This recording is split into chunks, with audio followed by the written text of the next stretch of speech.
Make your own headlines. Hey, this is Dow Welsh inviting you to enjoy some random news and make the grace of God your biggest headline of the day.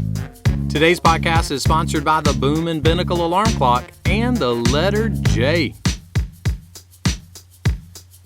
So have you ever had something wake you up in the middle of the night? A bad dream or a baby crying or a thunderstorm? How about an elephant in your kitchen? Recently, a couple in southern Thailand were rattled at 2 o'clock in the morning by an elephant that busted through the wall in their kitchen. He was looking for some snacks with his trunk. He snagged some rice and some other grub, and then the husband shooed him away. You know what you call a story that doesn't really matter about an elephant? Irrelevant. King Solomon was giving some advice to his kids and said this, "If your enemy is hungry, give him bread to eat." Now, Solomon understood battles, and he understood war, he understood enemies, and still, this was his advice to his kids.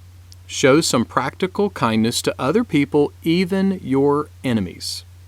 Why? Well, ultimately, it might lead to that person no longer being your enemy, which would be good for your heart and your mind and your life. But even if your enemy remains your enemy, still show some practical kindness. Why? 2 reasons. First, Jesus said, love your enemies. That includes giving them some bread. Second, in doing good to our enemies, it does something to us. It's hard to explain, but it changes our attitude. Either we aren't as angry or upset, or we see them less as our enemy and more as someone created in the image of God. Now, if your enemy is an elephant, really, just give him the food, okay?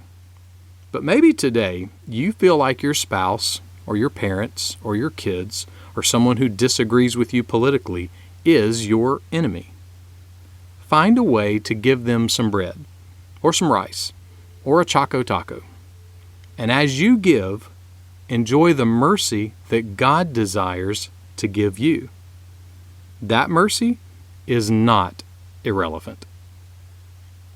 Make that one of your headlines today.